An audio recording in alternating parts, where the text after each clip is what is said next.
नमस्कार दोस्तों, library and information science की ऑनलाइन क्लासेस में आप सभी का स्वागत है।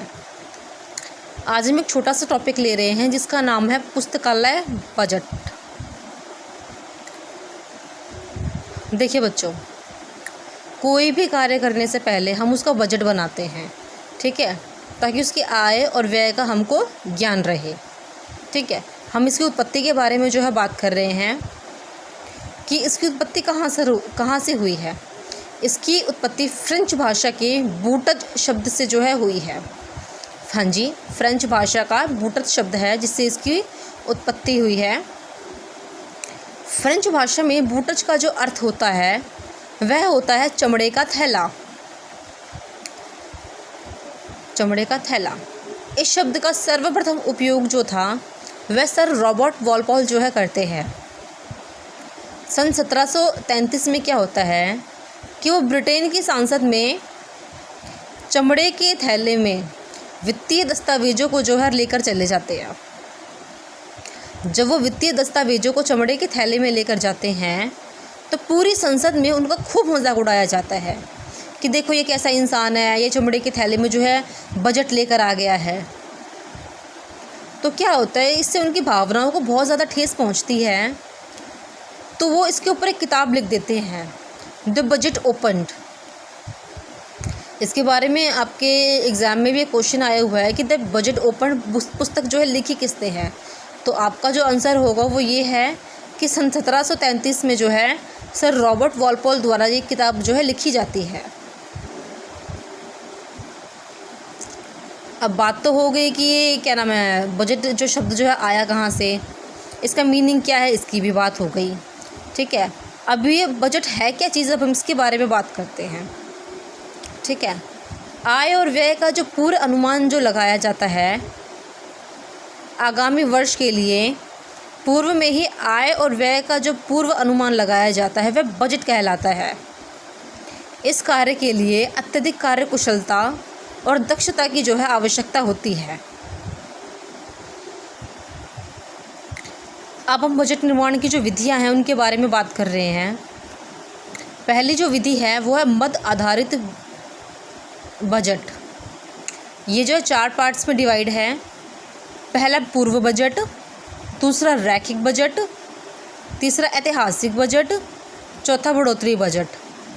पूर्व बजट की हम बात कर रहे हैं। पूर्व बजट में क्या होता है कि इसमें पहले वाले बजट को ध्यान में रखा जाता है तथा 5 से 10% बढ़ाकर पेश किया जाता है।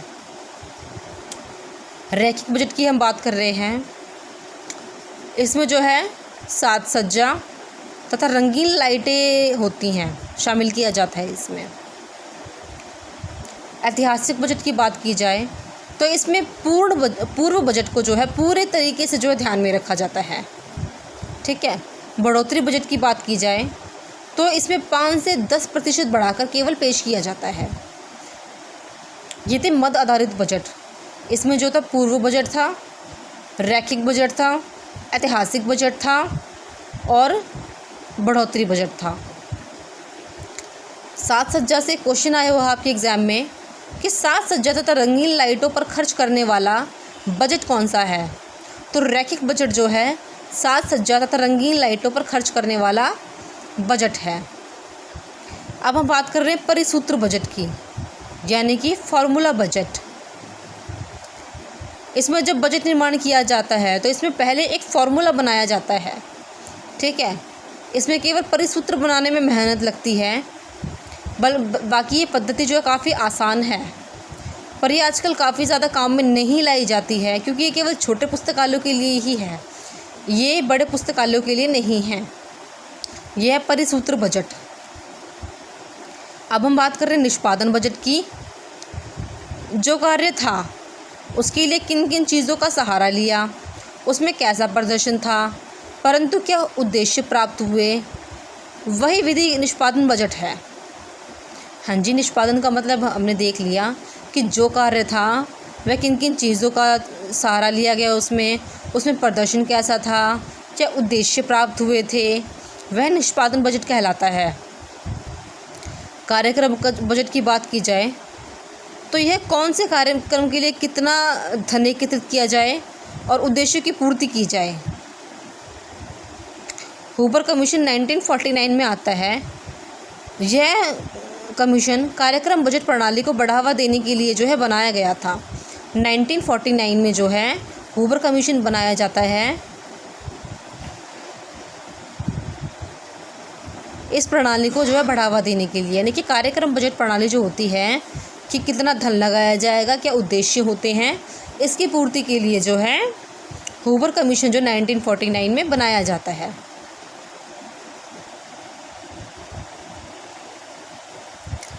पांचवी विधि है नियोजन कार्यक्रम आधारित बजट। इसकी जो जनक है 1961 में USDOD अमेरिका के डिफेंस डिपार्टमेंट में इसका जो है निर्माण किया गया था। नियोजन कार्यक्रम आधारित बजट का योजना बनाने का प्रावधान करती है ये। अब हम बात करते हैं ZBB यानी कि ज़ीरो बेस्ड बजट। इसमें पूर्व बजट को जो है पूर्ण तरीके से जो है नज़रअंदाज कर दिया जाता है, ठीक है। एक नया बजट बनाया जाता है। 1970 में पीटर पायर जो होते हैं वो ZBB की जो है शुरुआत करते हैं, यानी कि ज़ीरो बेस्ड बजट की जो है शुरुआत करते हैं। एक मुश्त बजट की बात करते हैं। बजट निर्माण कार्य जो है लोगों के द्वारा जो है कर दिया जाता है। जो पुस्तकालय अध्यक्ष जो होता है उसको बजट दे दिया जाता है।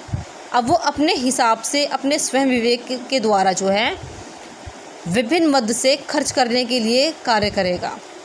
इस योजना में क्या होता है कि लाइब्रेरियन जो होता है इसका गलत फ़ायदा भी उठा सकता है और इसका सही फ़ायदा भी जो है उठा सकता है। ये एक छोटी सी वीडियो थी हमारी पुस्तकालय बजट के बारे में, जिसमें कि इसके बजट की शुरुआत से लेके इसके प्रकारों के बारे में जो है हमने बात करी है। मेरी ये छोटी सी वीडियो आपको कैसी लगी कृपया करके कमेंट बॉक्स में ज़रूर बताएं। और कौन कौन से टॉपिक्स हैं जिनके ऊपर आपको वीडियोस चाहिए, कृपया मेरे चैनल को लाइक करें, शेयर करें, सब्सक्राइब करें। Thank you.